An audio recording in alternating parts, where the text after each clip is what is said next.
Good evening, everyone. Thanks for joining us in the locker room for tonight's virtual premiere of the musical short film Deserted, benefiting Futures Without Violence.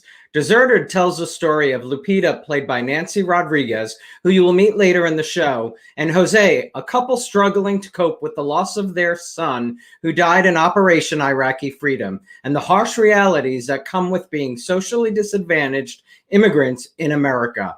Lupita, whose main source of hope and strength has been her religious faith, must decide whether she will stay true to her religious beliefs and continue to bear the abuse of her cheating husband, or if she will risk her life to change it. Deserted is written and performed by Allie Gonino, and the short film we are about to premiere was directed by Allie's good friend and co-star, Alexandra Chando. I'm going to speak to Allie first before we premiere the film, so please welcome to the locker room, Allie Gonino. Hey, Allie. Hey. Hi, Alan. How are you? I'm good, and yourself? I'm good. Thank you so much for hosting us. I really, really appreciate it. How are you feeling about premiering this tonight? I feel so good.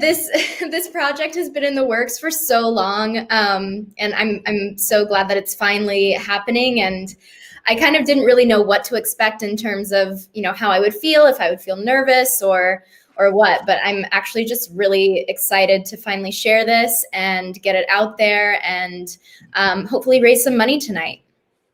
Correct. Futures Without Violence. You started writing the song in 2016 following a painful breakup of your own, and also during an election year here in the United States. Can you take us back to that time and sort of what you were feeling and the process? Yeah, 2016 was a crazy year, both personally and on the collective level. I guess, so I wrote the song. I kind of just started coming up with like a little riff on guitar. And the first line that I came up with was the tagline of the chorus, which is, are we lovers or fools getting high on the hope that we're not living a lie? And that kind of like encapsulated everything that I was feeling at the time. I felt like, I felt like I was being gaslit in my industries, in acting, and in some of my relationships, and then also just like on a political level. And so I was kind of going through like a dark night of the soul where I was questioning everything and feeling really without purpose, hopeless, down, alone, just kind of, having that kind of like reckoning with God and questioning like whether I really believed in God, and if I did, was any of this really worth it? So I just really built the rest of the song around that. And yeah, that's how I wrote the song. And then you had a powerful trip to Nepal, right? You were working with an organization called Build On. Can you talk about Build On and what you were actually in Nepal to do? Yeah. So once I had written the song, I think it was the summer of that year, 2016. And then that year leading up to September 2016, my friends and I had been fundraising for Build On, an organization that works all over the world to build schools in developing countries. And so we ventured over there to break ground on the primary school and implement an adult literacy program.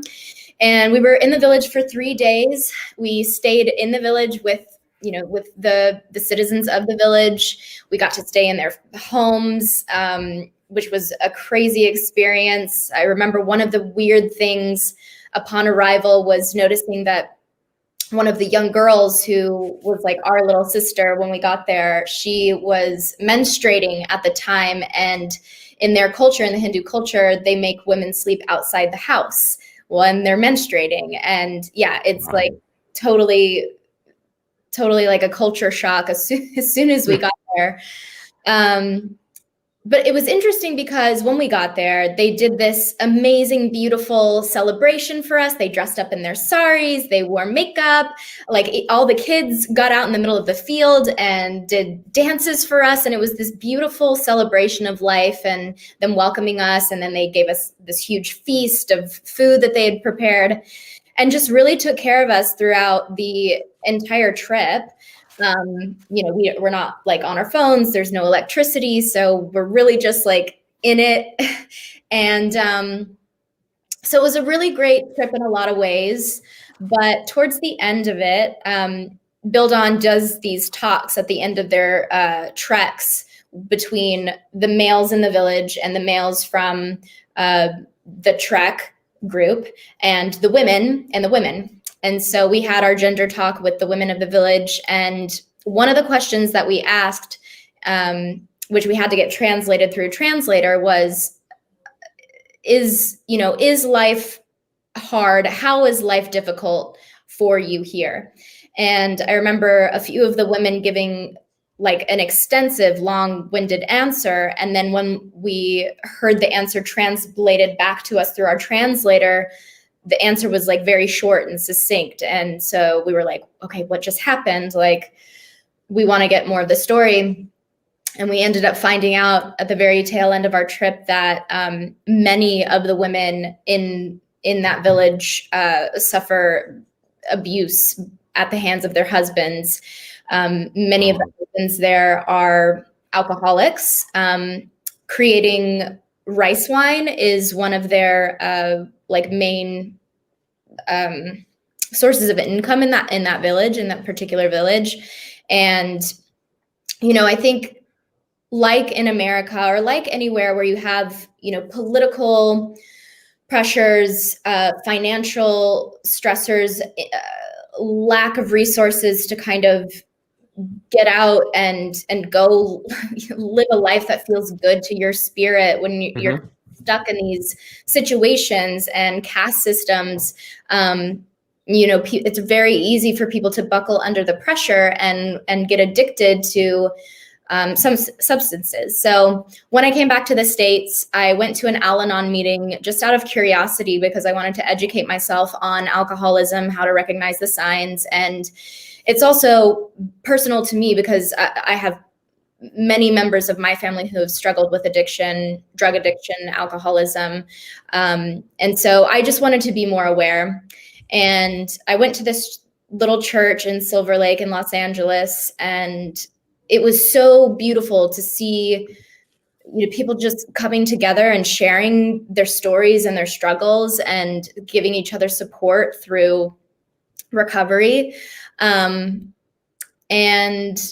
I kind of just decided that I wanted to write a story about this and link it up with that song since I'd just written it, and I thought it would be a good way to do that. So I wrote the treatment and called up Alex and asked her to help me with it. So great. But I mean, those must have been really powerful. I mean, the whole Nepal experience in and of itself, but then that end talk must have been really, enlightening, life-changing, just to see what people, are living through. Could you tell? Like, were you, I know you were surprised by what they said, but was there any indication on, from your eyes?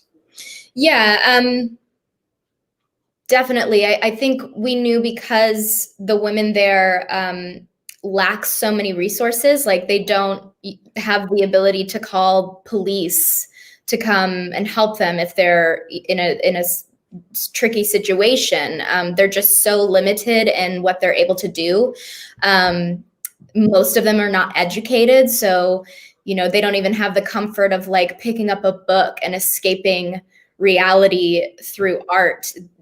They don't have television. They don't have so many things that we in America just have so easily. And, we have like endless amounts of channels that we can plug into and ways of kind of escaping our harsh reality. But I definitely figured that life was difficult, but I think for me, what made me emotional when I found that out was just that on top of all these responsibilities, raising children and all of the things that go along with being a woman in that culture, is just knowing that they're also being abused.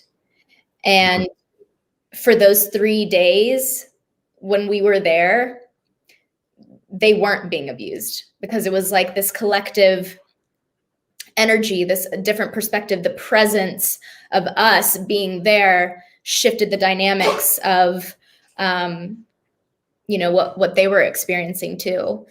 Wow.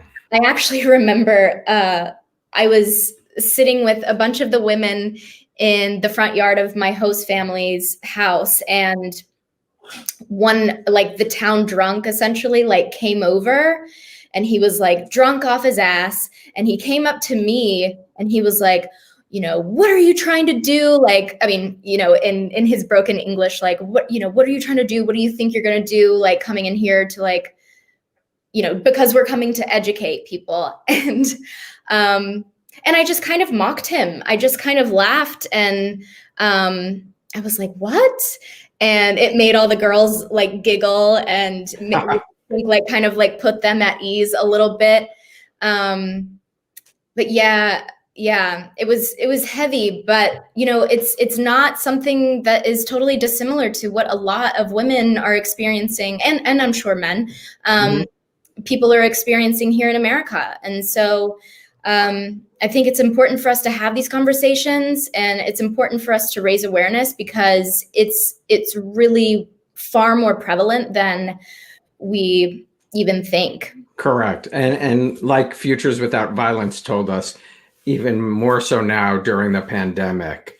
Yeah. We'll talk about that later. Do you want to do the honors and Yes, I would love to.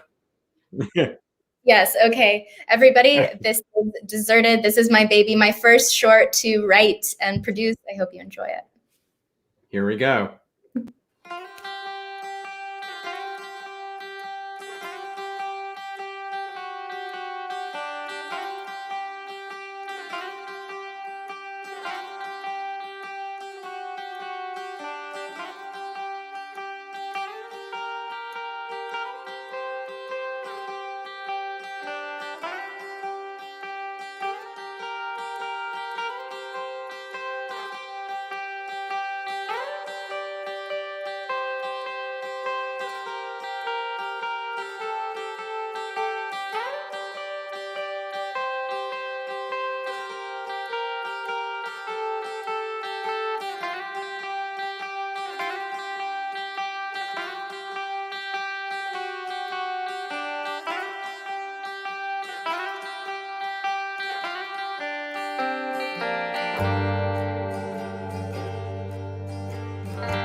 toast burn, staring into the mirror.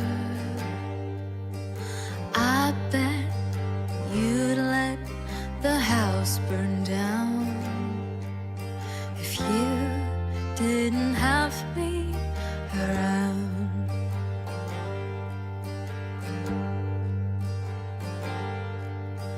Desert gonna be a scorcher. At least we have the heat to blame for our apathy and exhaustion. Bottoms up, here goes nothing.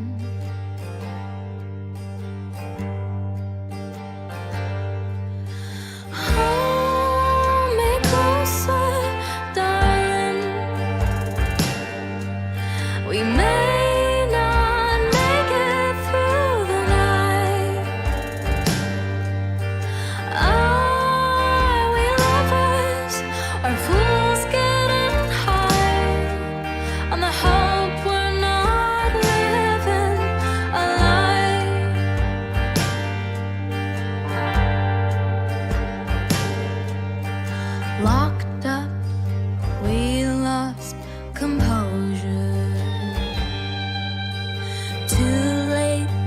turn back now.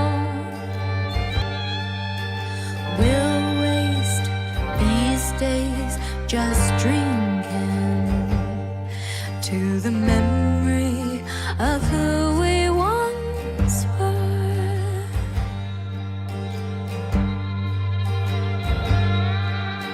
Hold me closer, darling. We may not make it through the night. Are we lovers or fools getting high on the hope we're not living a lie?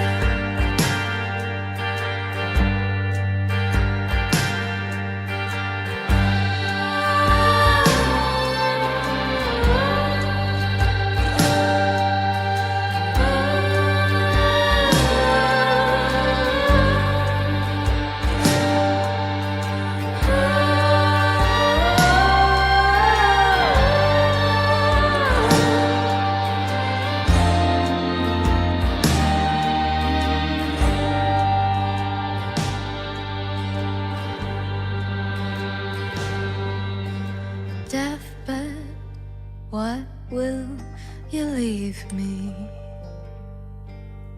A crucifix to right my wrongs. I wonder if life's really better spent with you instead of being alone.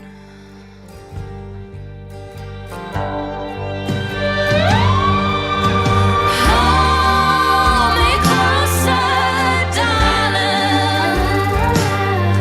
Ain't it strange how we make it through the fight? No resolution, no ending in sight.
Yeah.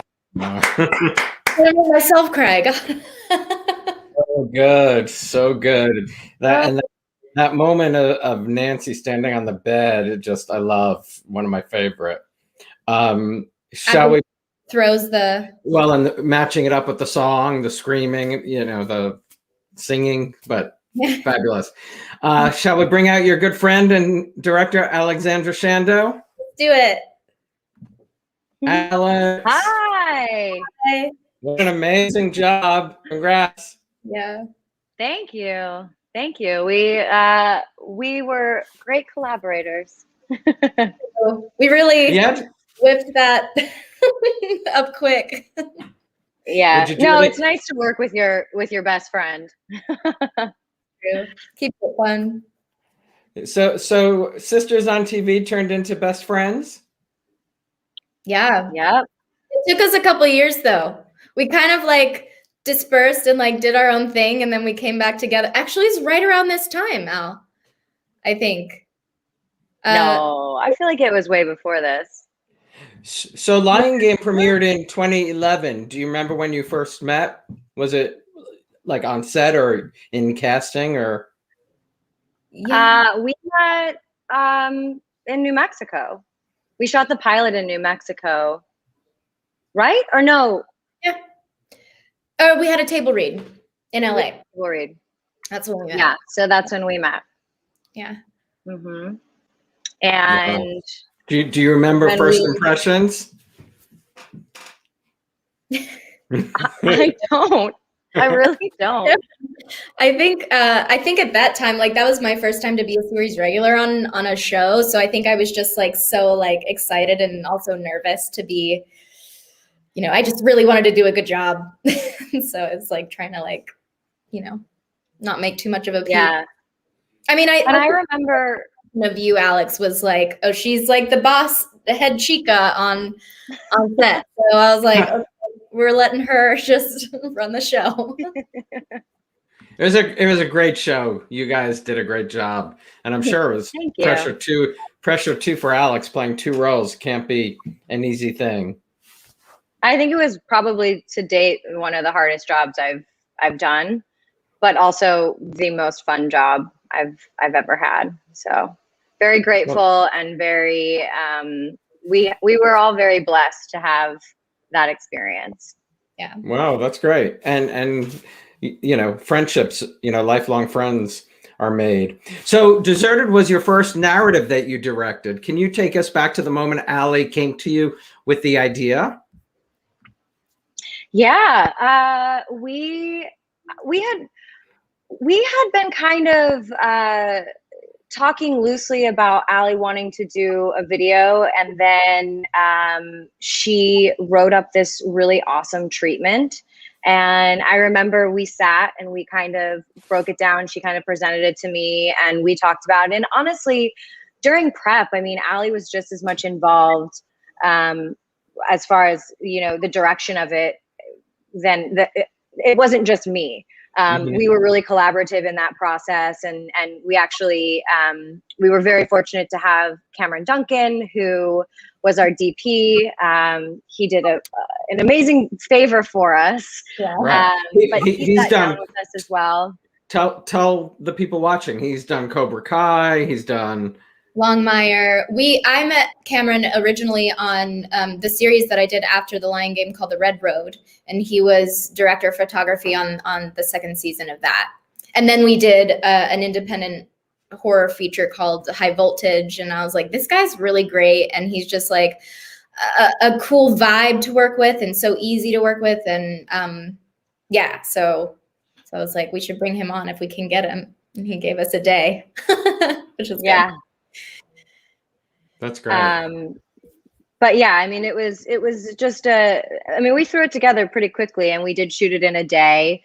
And then we shot some of the bar scenes that you saw. That was in LA in a different day.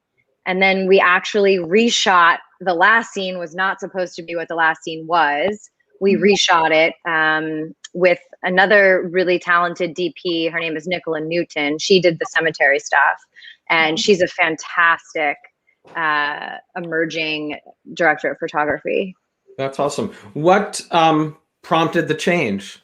Where did that idea come from, or you weren't were you not happy with the original? It What felt. prompted the change? Go ahead. I was gonna say we made it, and like we felt it was too touched by an angel. Basically. Okay. Do you want to add Yeah, any? there was just some tonal issues, and I think maybe messaging issues that we thought maybe were not what they should be. And it took us As a while people to can kind of, refer to things as like a Disney happy ending or something, like, to. kind of, yeah. I just think it was giving a message that we weren't really trying to give. So, but we found a good. I think this we is found a a good strong ending. Yeah. Thank you. Yeah. It's definitely. What were some of the hardest things about doing it? And especially, I mean, doing something in one day. That was probably honestly like the first day that we had to shoot. We had that one location for only 8 hours, right, Al? Well, yeah, it was an Airbnb too, so we technically had a cutoff, like a curfew. I will say though that shoot happened to be a lot easier because when you're in one location, we didn't even we just kind of had like our setups, and then we would just like literally turn around like to the kitchen or turn around to the bed. So it was a very small little house, so that saved us a lot of time, because usually when you're shooting different scenes and different stuff, you have to, the move is what takes the longest. And usually why there's more than one day, because, sometimes the move could be, an hour away or something like that. Exactly. Allie, Alex, I was fascinated. You said you learned to direct because of all the downtime on the Lion Game, but you have over 400 shadowing hours. I take it this was something you were definitely interested in learning. It was. I got bit by the directing bug when I was doing Lion Game, because it was the first experience that I had had on a set where I was on set almost every hour that we were shooting, and that I was really able to collaborate with the guest directors and with our DP, playing two characters.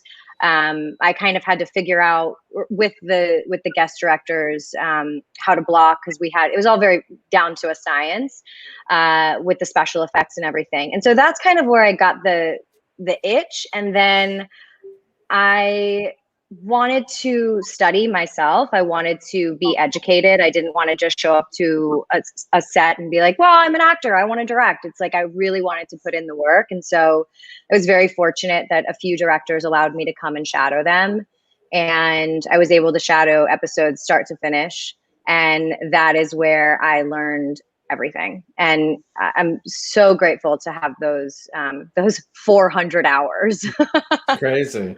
But it is so interesting when you are interested in something, and you have the benefit. You were hired, to work on the Lion Game, and you were, it wasn't like you went back to your dressing room and you just relaxed. You actually, you used it to learn, to grow, to experience things. It really is like, it's not the same thing. I was a page at ABC Television at the start of my career, but I always went everywhere to, I wanted to watch how everything was done. It's fascinating. But I mean, look at what you've been able to do. It's. I think that's also a really important message is like, when you're working, even if it's a job that you think you hate, there's always ways to expand your experience and make it into something that will serve you in the future. Because if I've learned anything, it's that the universe puts you right where you're supposed to be. And it might not just be the thing of like, your cash register, like widen your perspective. What can you learn? Who can you meet? What kinds of questions can you ask? Like there's always opportunity to expand and grow wherever you are. 100%. And ask questions. I mean, it leads to everything else. You directed and executive produced a pilot called NSFW and worked with Cameron again. What's NSFW about? trying to get it Cameron picked is up? Cameron's my DP soulmate. Yes, it's a show that I did. My friend Eric Amadio, who created Snowfall on FX, who's one of the co-creators Oh my of God, Snowfall. one of He my brought love. Do you watch it? Love Oh, it. Love. yeah. Yeah, it's great. So Eric created it, and a friend of his Ryan Fox wrote this really fantastic script, and they brought it to me because it needed a female voice, and we put together a pilot presentation, raised some money, shot it, and now we're taking it out and pitching it as a series. That's awesome. That's Yeah. awesome. Yeah, I mean, such a great show.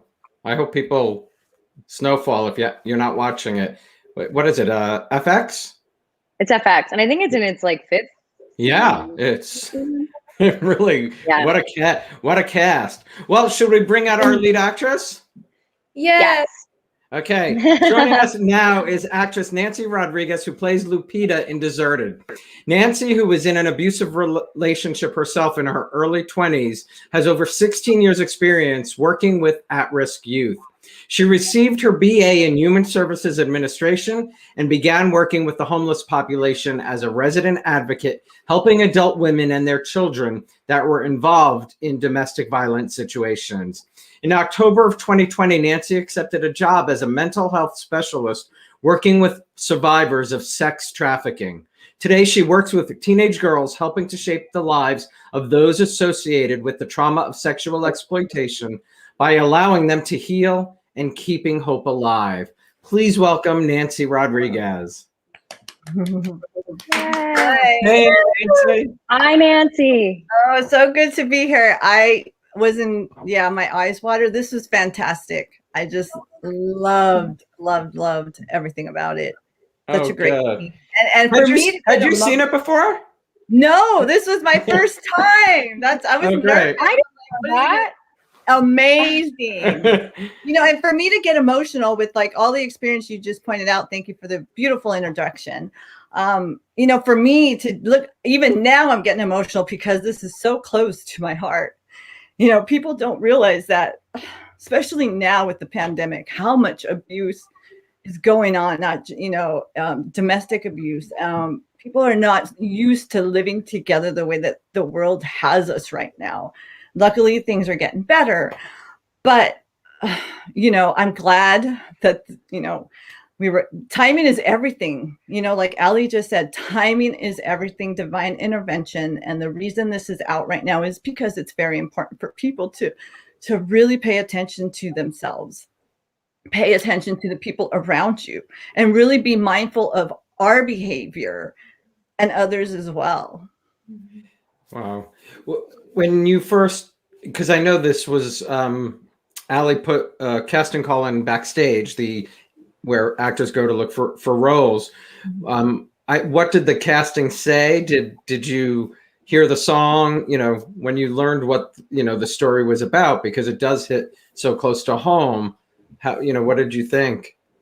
Well, I ended up getting an email through Allie and Alex, I think, asking me, are you interested in this? And I was like, yes, absolutely. And they're like, okay, great. We're going to go shoot a Joshua Tree this week. Are you ready? I'm like, oh, sure.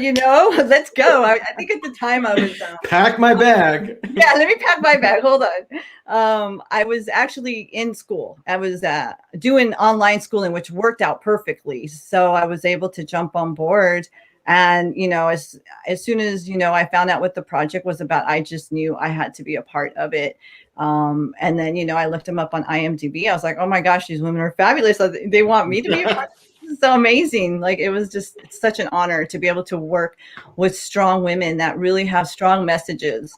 The vocal cords, you sing so beautifully, your lyrics, you have Alex that's just knows what she wants. When she was on set, she knew what she wanted, and Allie trusted her, and I trusted everybody. And as you saw, a lot of that stuff it's not easy to do when you have like 10, 15 people watching, but I had to do it. I had to do it for the message. And Nick, the actor, he was just amazing. He was a great cast. I mean, it didn't take much for me to be intimidated by him. So it just worked out beautifully. Wow. So I mentioned it in the introduction, and you mentioned it, and you were, talk about being in an abusive relationship in your early 20s. Would you mind sharing to help others? How were you able to pull yourself out of it? I just decided first of all, people need to understand that abusive behavior is a learned behavior. I don't think people really understand what that means. So basically it's, they'll try to get into your mental state and tell you, oh, you could be doing better with yourself, and, just really try to bring you down mentally. So for me, that's really what it came down to. And because I have such a loving and supportive family, he was jealous of that because he never had that. So it got to the point one time where he would time me to go visit my family. And if I wasn't back on time, he would leave for the weekend and do exactly what Nick did, or I should say Jose, the actor, did, and go be a womanizer. And it's like, it's awful. And so I think I was with him for about a year. And within that time, I was actually studying to be a criminal psychologist. I wanted to be a criminal psychologist. And the psychology part of education is really what helped me. And then when I actually decided I'm not going to let this guy physically abuse me, it didn't happen very often, but it happened a couple times. And when I picked up an item and I chased him down the street, because we ended up living together, and he had 2 small kids at the time. When I chased him down the street with this item, we heard sirens. And that was my guardian angels. And I ended up throwing the item in the bushes. And they came and they were like, what's going on? Long story short, what happened is there was a couple down the street living from us that called in because they were in a domestic dispute.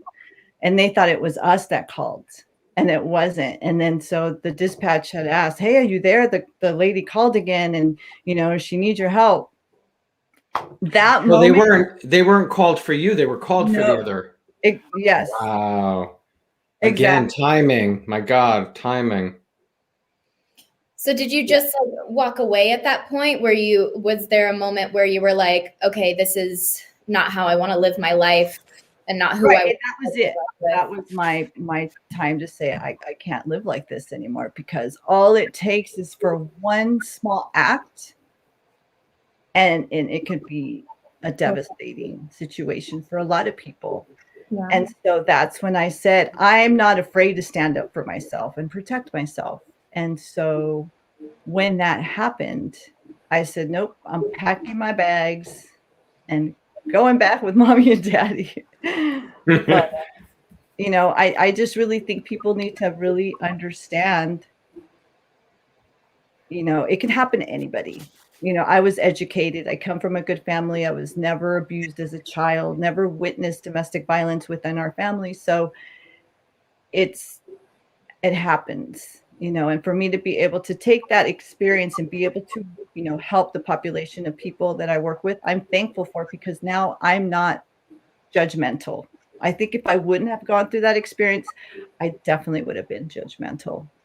And you've worked for over 16 years, or have over 16 years experience with at-risk youth.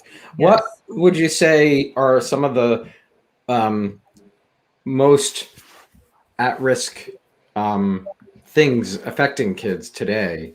What are the domestic abuse, sexual abuse? More and more now is, sex trafficking. I think what a lot of children nowadays feel so entitled. There are so many laws out there where parents really can't discipline their kids like when, we were growing up. Kids now just run and, you can't treat me like that. You can't talk back to me. I have rights. Okay, you have rights at 10 years old. Are you paying rent? No, you're not. So we've lost the discipline, the family values. We've lost the discipline. And that's another thing. Families aren't what they used to be. We have so many people that are divorced. We have so many people now that are okay with being single and having 2 or 3 kids, and they really can't take care of them. And so, The with kids that, suffer. yeah, so that has a lot to do, with it. But I've worked with a lot of kids that, have dealt with self-injury behavior because they try to cope.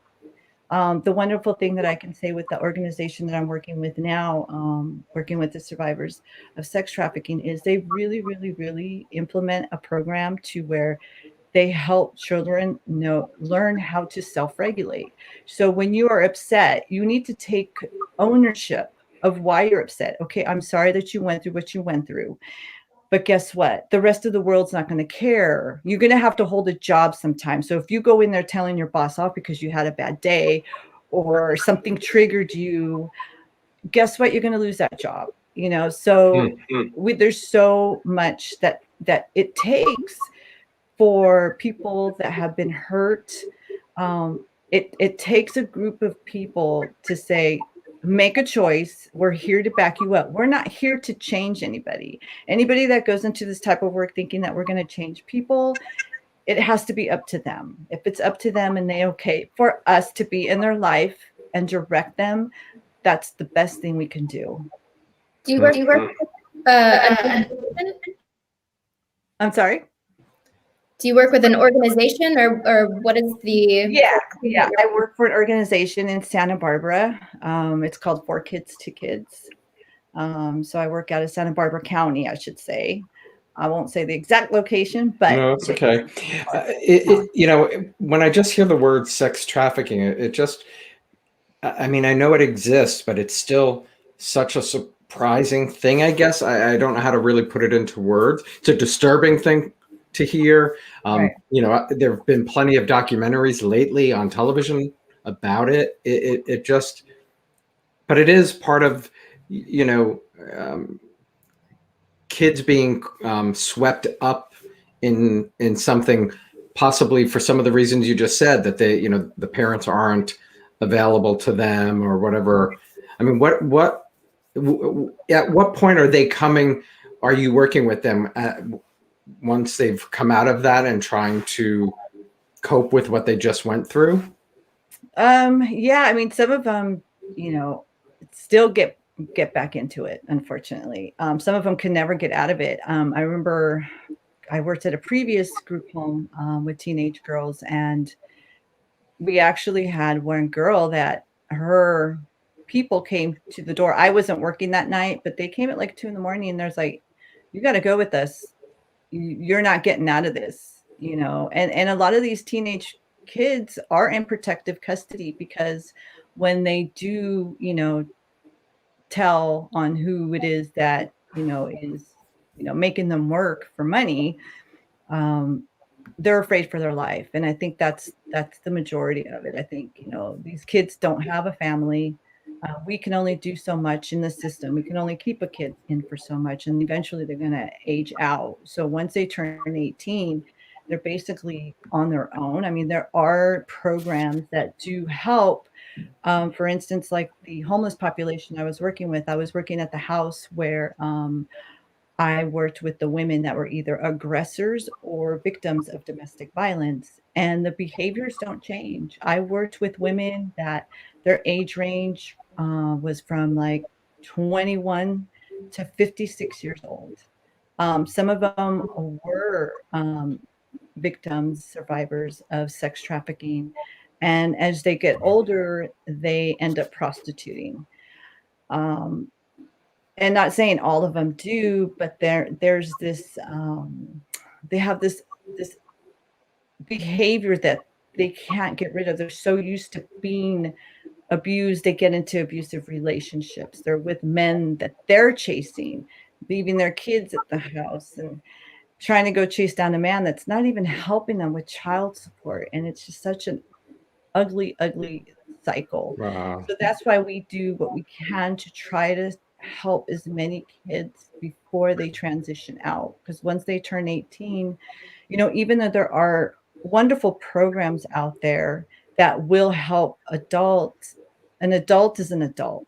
You know, you can't make an adult stay at a shelter. You can't force an adult to take psychological classes or, meetings and all that. They're going to do what they want to do. Allie, do you want to tell everybody why you chose Futures Without Violence? Is it very echoey on your end, or is that just me? I think it's just me. It might be you a little. Yeah.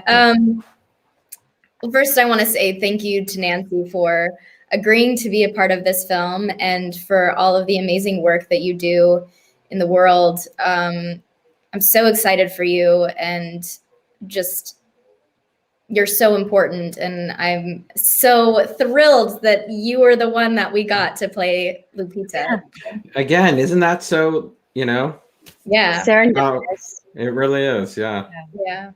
It's incredible. So I wanted to make this, obviously, since we have a message with this film, I wanted to partner up with an organization that is working to combat domestic violence and also provide support to domestic abuse victims.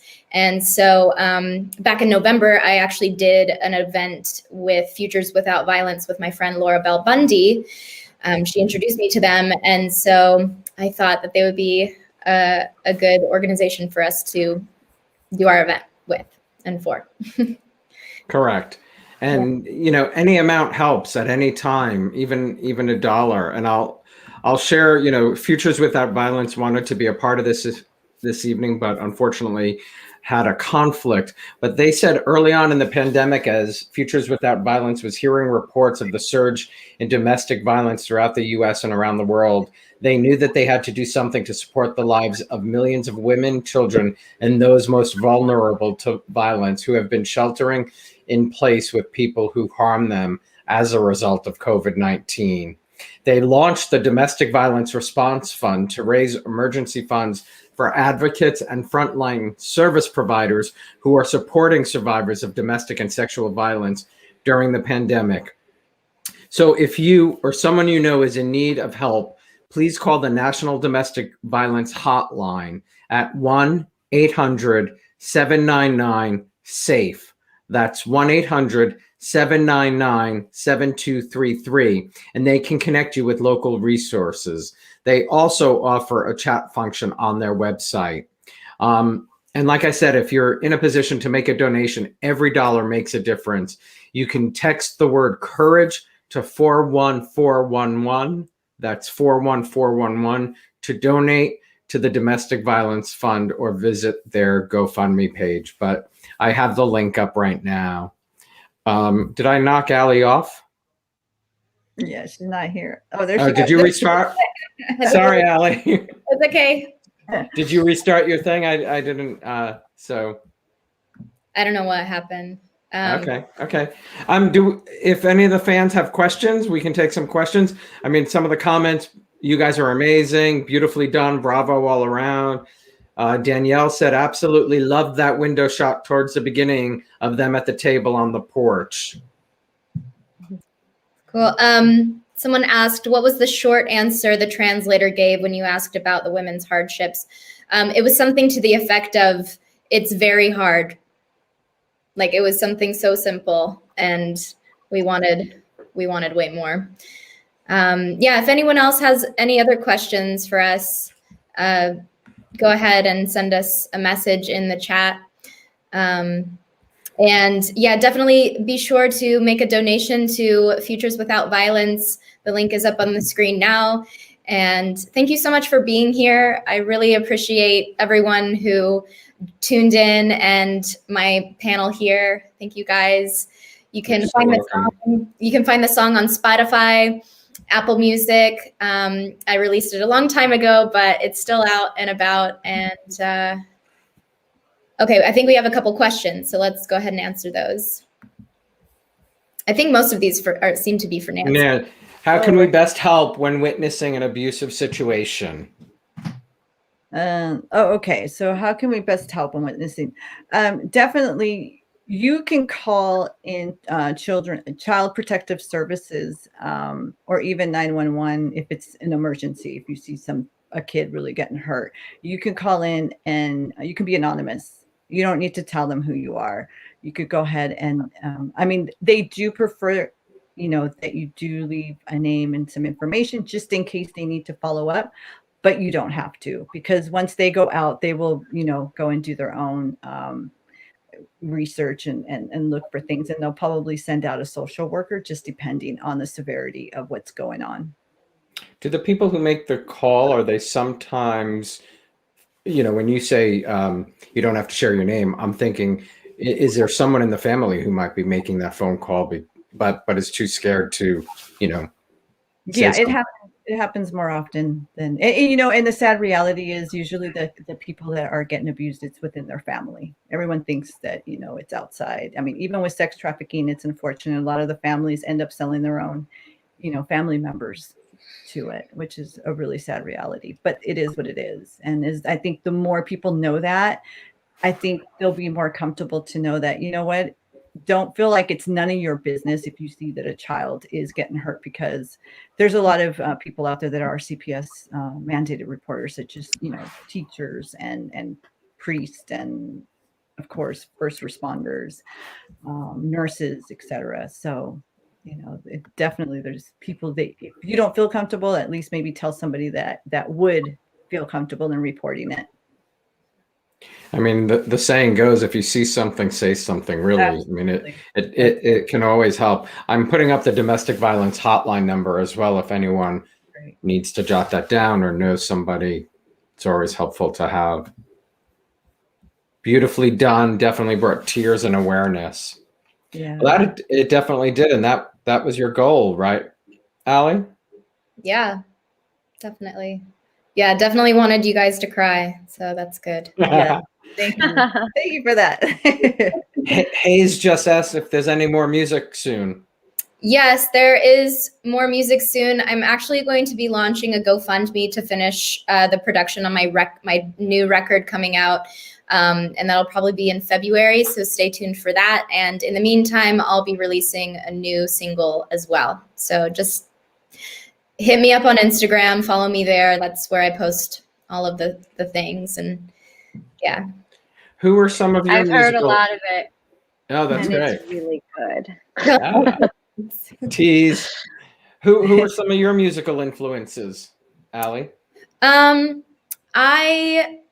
I grew up listening to Fleetwood Mac, the Eagles, the Beatles, Beach Boys, basically any group that has a lot of harmonies.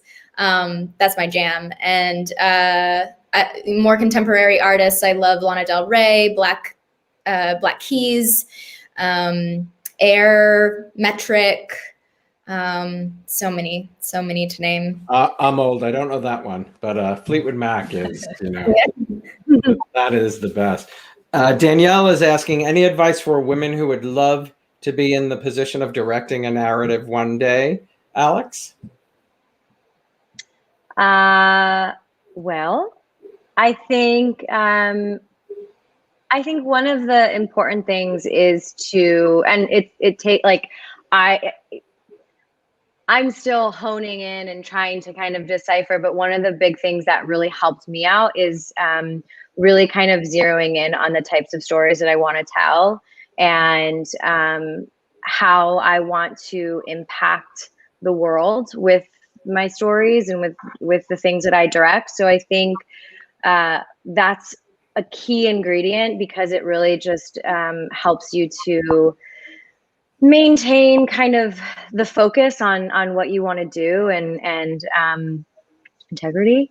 But also, I mean, everybody has an iPhone now or some sort of smartphone for the most part. So you can start small and just direct little things.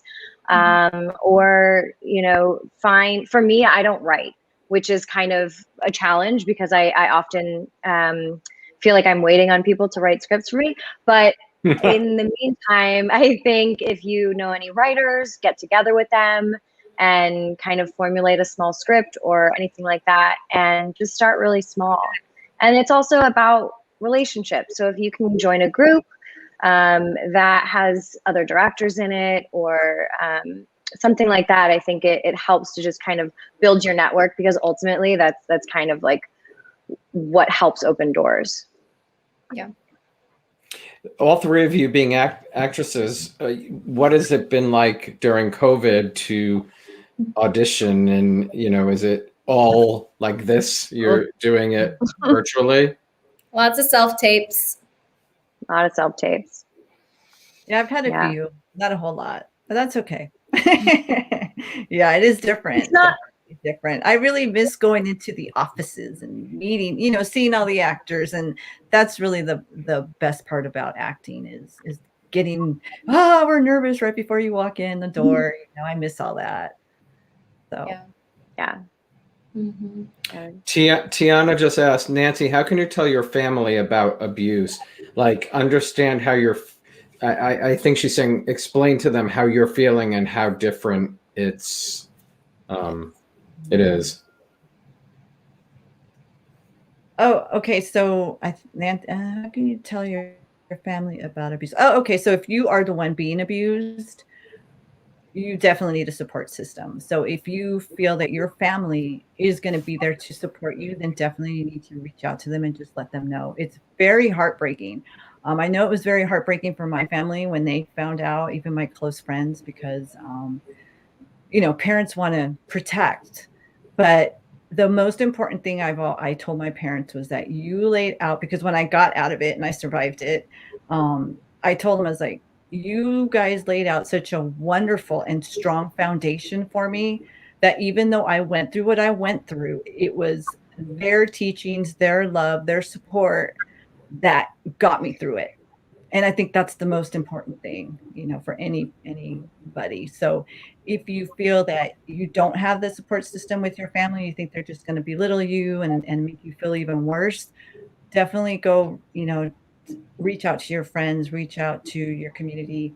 Like I said, there's lots of wonderful programs out there that you can, feel like you're not alone. I think the most awful thing is feeling like you're alone. And there's the shame, absolutely. And, definitely you have to communicate it, because that's what abusers want. They want you to feel isolated. That's how they take advantage of people. So they instill that fear, that shame. It happens to a lot of people, And communicating with someone, family member or a counselor, is healing for a lot of people too. Absolutely. By just continuing to talk through the issues, Right. because Yeah. Otherwise, if you don't talk about it, that's when the shame really eats at you. Right. And I think too, we need to look inward. We need to take responsibility for what is going on. We just don't know. I think for me, the reason I went through it is because it was preparation for me to do the work that I do. That's the best thing I can say. So, Well, I think that's an amazing outlook to have. yeah. That really is an incredible outlook to have, and to turn it into that, Right. to turn it into the really great work that you're doing. That's incredible.